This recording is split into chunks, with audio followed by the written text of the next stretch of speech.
नमस्कार। आज हम पढ़ेंगे स्वतंत्रता के बाद प्रारंभिक शिक्षा और उससे संबंधित जो प्रयास किए गए हैं उसके बारे में। इससे पहले हमने पढ़ा था स्वतंत्रता से पूर्व प्रारंभिक शिक्षा से संबंधित किए गए प्रयास। तो आइए स्टार्ट करते हैं हम। जब हमारा देश भारत स्वतंत्र हो गया था उसके बाद देश की शिक्षा व्यवस्था में सुधार करने के लिए सबसे पहले 1948 में यानी कि 4 नवंबर 1948 को डॉक्टर राधाकृष्णन की अध्यक्षता में विश्वविद्यालय शिक्षा आयोग का गठन किया गया। इसे राधाकृष्णन आयोग के नाम से भी जाना जाता है। ये स्वतंत्र भारत का प्रथम आयोग था। इम्पोर्टेंट है, प्रश्न पूछ लिया जाता है कि स्वतंत्र भारत का प्रथम आयोग कौन सा गठित हुआ था। तो कौन सा गठित हुआ था? विश्वविद्यालय शिक्षा आयोग या फिर डॉक्टर राधाकृष्णन आयोग। इस आयोग ने शिक्षा से संबंधित बहुत सारी सिफारिशें दी। उनमें कुछ सिफारिशों को सरकार के द्वारा अपनाया भी गया। इसमें एक जो इसकी महत्वपूर्ण सिफारिश थी वो थी 10+2+3 की शिक्षा संरचना, यानी कि 10 वर्ष तक निम्न प्राथमिक और निम्न माध्यमिक शिक्षा, 2 वर्ष की उच्च माध्यमिक शिक्षा और 3 वर्ष की उच्च शिक्षा दी जानी चाहिए। इसके बाद फिर 23 सितंबर 1952 को डॉक्टर लक्ष्मण स्वामी मुदालियर की अध्यक्षता में माध्यमिक शिक्षा आयोग का गठन किया गया, जिसको मुदालियर शिक्षा आयोग के नाम से भी जाना जाता है क्योंकि इसके अध्यक्ष थे डॉक्टर लक्ष्मण स्वामी मुदालियर। इस आयोग का गठन 1952 में हुआ था, लेकिन इसने अपनी रिपोर्ट 53 में दी थी, जिसके कारण इसकी जो डेट है वो 52-53 लिखी जाती है। इसने भी प्राथमिक शिक्षा से लेकर के माध्यमिक उच्च शिक्षा व्यवस्था तक में बहुत सारे सिफारिशें दी। इसकी सिफारिशों को भी कुछ अपनाया गया, लेकिन शिक्षा व्यवस्था में बहुत अधिक परिवर्तन देखने को नहीं मिले, या जो इनकी सिफारिशें थी उनको लागू करने के लिए सरकार को एक संस्था की जरूरत थी। तो उन्हें उसके बाद 1 सितंबर 1961 को एनसीईआरटी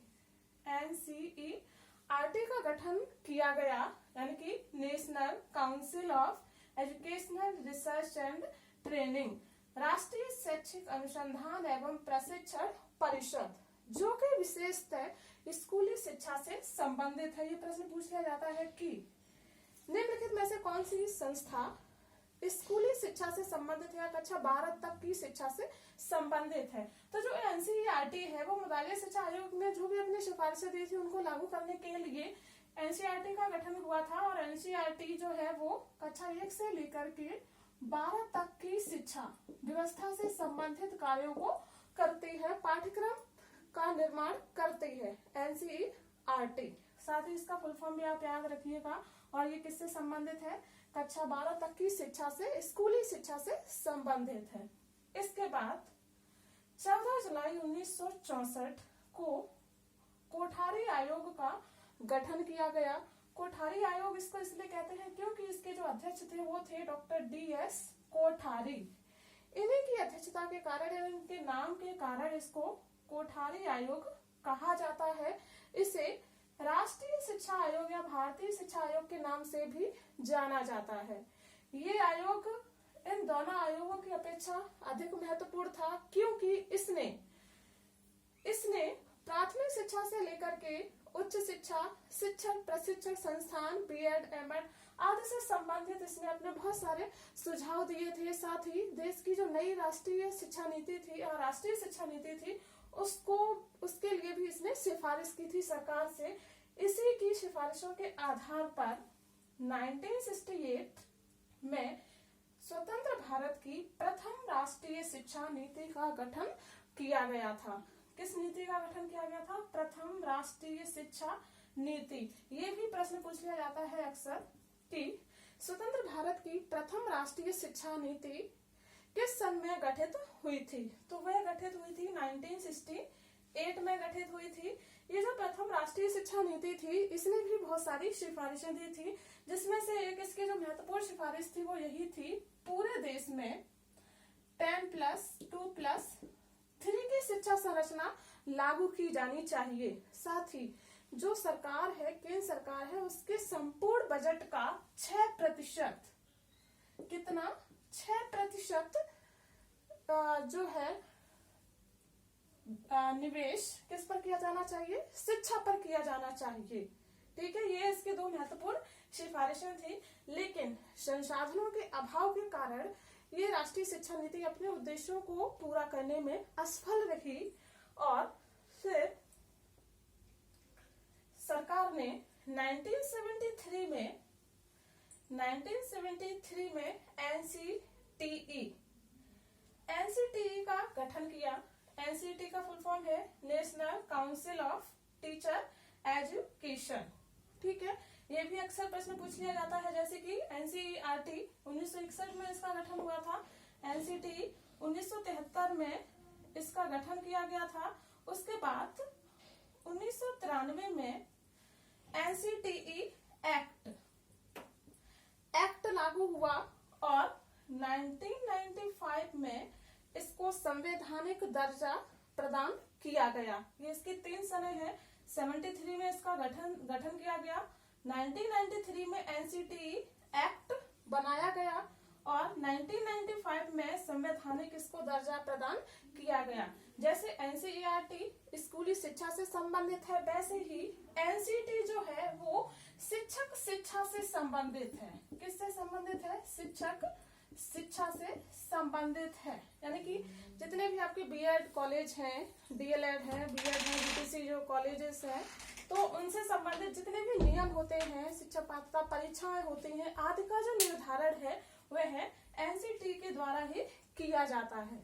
इसके बाद जब 1968 की जो राष्ट्रीय शिक्षा नीति थी वह संसाधनों के अभाव के कारण अपने उद्देश्यों को पूरा करने में असफल हो रही थी, तभी केंद्र सरकार ने क्या किया, 1979 में द्वितीय राष्ट्रीय शिक्षा नीति बना दी।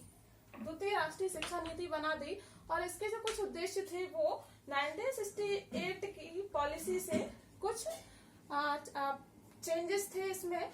इसने क्या किया कि जो 10+3 की शिक्षा संरचना थी उसके स्थान पर इसने 8+4+3 की शिक्षा संरचना को संपूर्ण देश में लागू करने की सिफारिश की।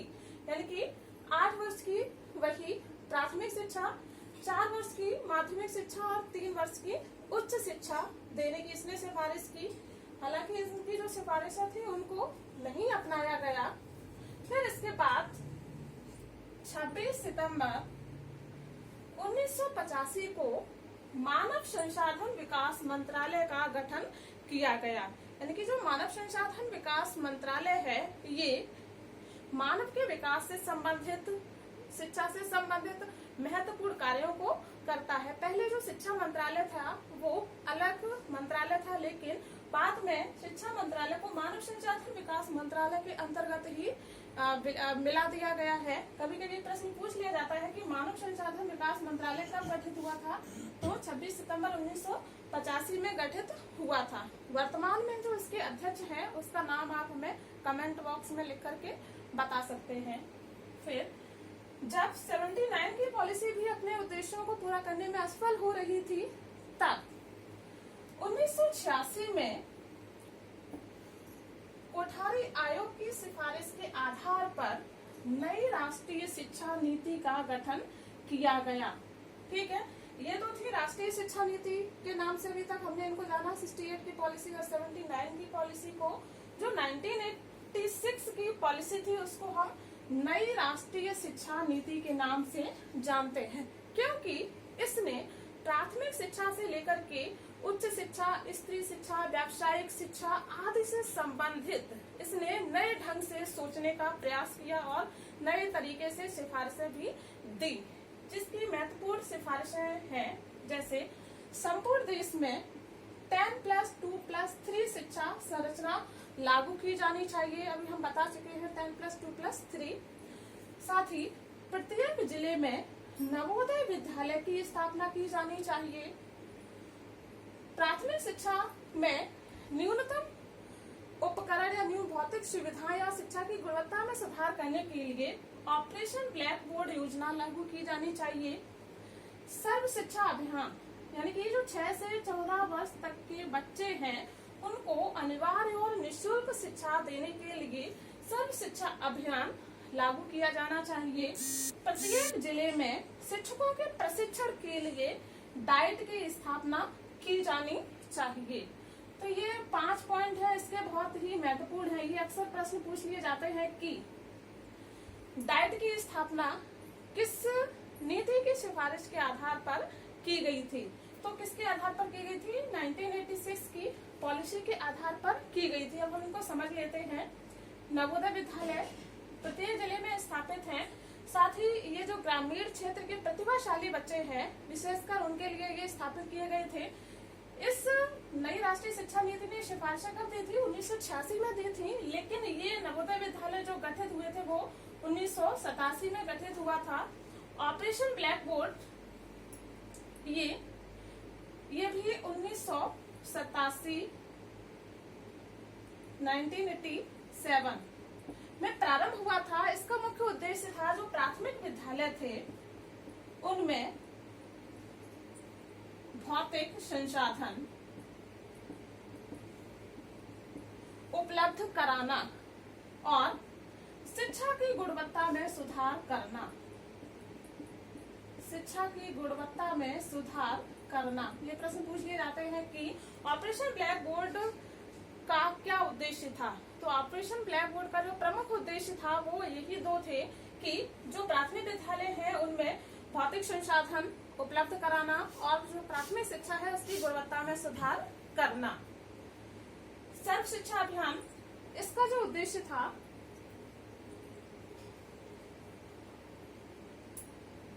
सर्व शिक्षा अभियान जो है इसकी प्रक्रिया 2000 से ही प्रारंभ हो गई थी, लेकिन ये जो प्रभावी हुआ था वो 2001 से हुआ था। इसका उद्देश्य क्या था? 6 से 14 वर्ष तक के जो बच्चे थे उनके लिए अनिवार्य और निःशुल्क शिक्षा की व्यवस्था करना और निःशुल्क शिक्षा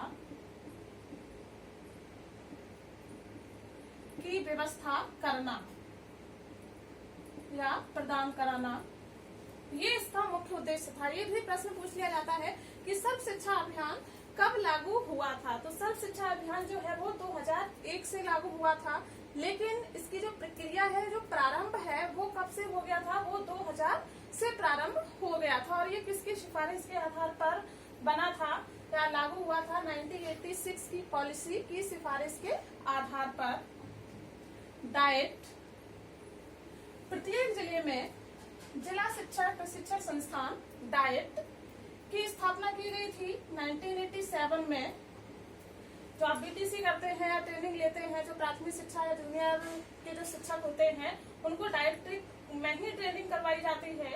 तो इसकी जो स्थापना है वो 1987 में हुई थी और किसकी सिफारिश के आधार पर हुई थी? 1986 की पॉलिसी के आधार पर ही हुई थी। एक भी प्रश्न पूछ लिया जाता है। ये इसकी मुख्य सिफारिशें थी, इनको आप याद रखें अच्छे से। इसके बाद हालांकि जो 1986 की पॉलिसी थी इसकी सिफारिशों के आधार पर देश में जो शिक्षा व्यवस्था थी उसमें तीव्र गति से वृद्धि देखने को मिली, लेकिन फिर भी इसकी जो सिफारिशें थी वो बहुत अधिक अपने उद्देश्यों को पूरा नहीं कर पा रही थी। इसी को देखते हुए 1992 में यशपाल समिति का गठन किया गया। किस समिति का गठन किया गया? यशपाल समिति का गठन किया गया, जिसका शीर्षक था शिक्षा बिना बोझ के, लर्निंग विदाउट बर्डन। यह प्रश्न पूछ लिया जाता है कि शिक्षा बिना बोझ के किस समिति का वाक्य था। तो ये जो यशपाल समिति थी उसका ही वाक्य था शिक्षा बिना बोझ के। ये प्रश्न अक्सर सीटेट एग्जाम में पूछा जाता है कि शिक्षा बिना बोझ के से क्या तात्पर्य है। यानी कि जो प्राथमिक विद्यालय के छात्र हैं उनका जो बस्ते का बोझ है उसको क्या करना है, कम करना है। इससे संबंधित यशपाल ने अपनी सिफारिशें दी थी और ये कब गठित हुआ था, 1992 में गठित हुआ था और 93 में इन्होंने अपनी सिफारिशें दी थी। इसके बाद 1995 में 1995 में मध्याह्न भोजन योजना, जिसको हम जानते हैं मिड डे मील MDM के नाम से, तो ये सर्वाधिक प्रचलन में भी है, सभी जानते भी होंगे। इसका जो मुख्य उद्देश्य था, ये पूर्णतः केंद्र सरकार के द्वारा प्रायोजित योजना है। इसका मुख्य जो उद्देश्य था वो ये था, ये प्रश्न पिछली बार सुपर टैक्स में पूछा जा चुका है कि मध्याह्न भोजन योजना का प्रमुख उद्देश्य कौन सा था। तो इसका जो उद्देश्य तो इसके कई सारे थे। छात्रों को विद्यालय में रोके रखना, यानी कि छात्रों के ठहराव से। लेकिन इसका जो महत्वपूर्ण उद्देश्य था वो था नामांकन संख्या में वृद्धि करना। किसमें, नामांकन संख्या में वृद्धि करना, छात्रों के ठहराव,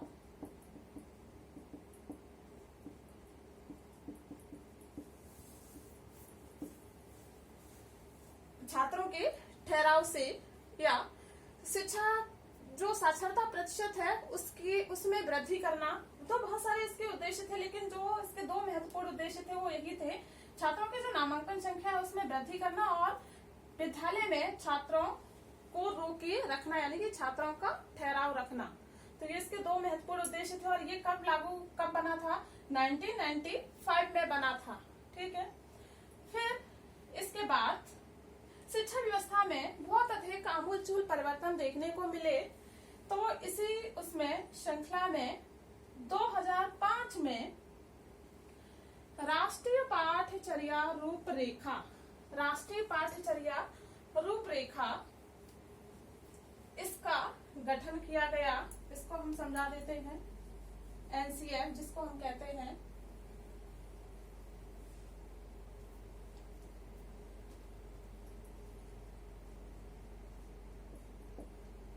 NCF नेशनल करिकुलम फ्रेमवर्क। ठीक है। जब हमारी NCTE का गठन हुआ था तो उसने सुझाव दिया था कि, या अन्य संस्थाओं NCERT ने भी सुझाव दिया था कि हमारे संपूर्ण देश में जो हम पाठ्यक्रम बनाते हैं वो 10 वर्ष का होना चाहिए। 10 वर्ष का होना चाहिए, जिसको सबसे पहले लागू किया गया था 1975 में। यानी कि सबसे पहले जो NCF गठित हुआ था वो 1975 में गठित हुआ था। फिर उसके बाद इसमें संशोधन हुआ, इसका गठन हुआ 1988 में इसका गठन हुआ। फिर इसका जो गठन है वो 2000 में हुआ। फिर अभी जो गठन हुआ है इसका 2005 में हुआ है। अब देखिए ये जो NCF था, ये जो गठित होना था वो प्रत्येक 10 वर्ष बाद होना था। यानी कि संपूर्ण देश के लिए जो पाठ्यचर्या बनाई जाएगी वो 10 वर्ष के लिए होनी चाहिए। 10 वर्ष बाद ही हम उसमें परिवर्तन कर सकते हैं। लेकिन आप यहाँ देख रहे हैं किसी में भी 10 वर्ष का अंतराल नहीं है। इसका मुख्य कारण ये था कि केंद्र में जो भी सरकार आई उसने अपने उद्देश्यों की प्राप्ति के लिए या फिर जो वर्तमान परिस्थितियां थी उनके अनुसार उसने क्या किया, पाठ्यचर्या में संशोधन कर दिया या नई पाठ्यचर्या बना दी। तो हम यहाँ पर बात करते हैं NCF 2005 की।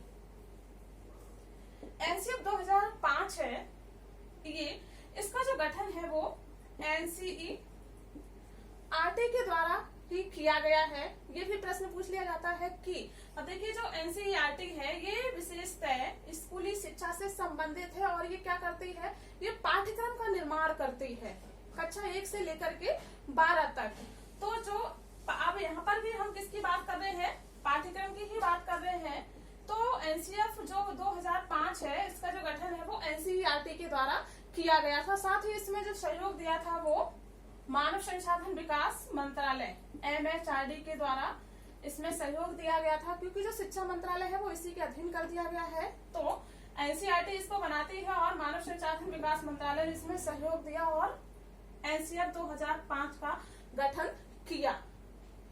फिर इसके बाद अब हम बात करें राइट टू एजुकेशन की, यानी कि शिक्षा का अधिकार अधिनियम। हमारे देश में जो 6 से 14 वर्ष तक के बच्चे हैं, इनके लिए निःशुल्क और अनिवार्य शिक्षा का प्रावधान किया गया है। निःशुल्क और अनिवार्य शिक्षा सभी को प्राप्त करने के लिए आरटीई का गठन किया गया। आरटीई का जो गठन है वो 2009 से ही प्रारंभ हो गया था, लेकिन ये जो प्रभावी हुआ था वो 1 अप्रैल 2010 से संपूर्ण भारत में लागू हुआ था, सिर्फ जम्मू कश्मीर को छोड़कर। ये भी प्रश्न पिछली बार सुपर टेन में पूछा गया है कि जो आरटीई है वो कब प्रभावी हुआ। इसका जो गठन प्रारंभ है वो तो 2009 से ही हो गया था, लेकिन जो लागू हुआ था वो 1 अप्रैल 2010 से लागू हुआ था और संपूर्ण भारत में लागू हुआ था, सिर्फ जम्मू कश्मीर को छोड़कर।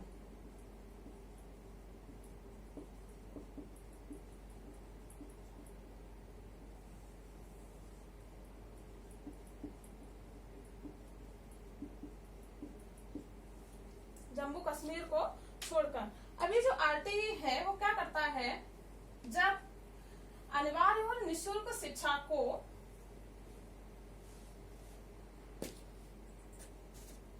छियासीवें संविधान संशोधन द्वारा 86वां संविधान संशोधन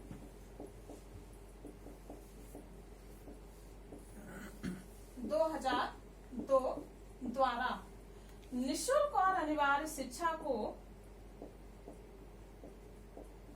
निःशुल्क और अनिवार्य शिक्षा को मौलिक अधिकार का दर्जा दे दिया गया। निःशुल्क और अनिवार्य शिक्षा को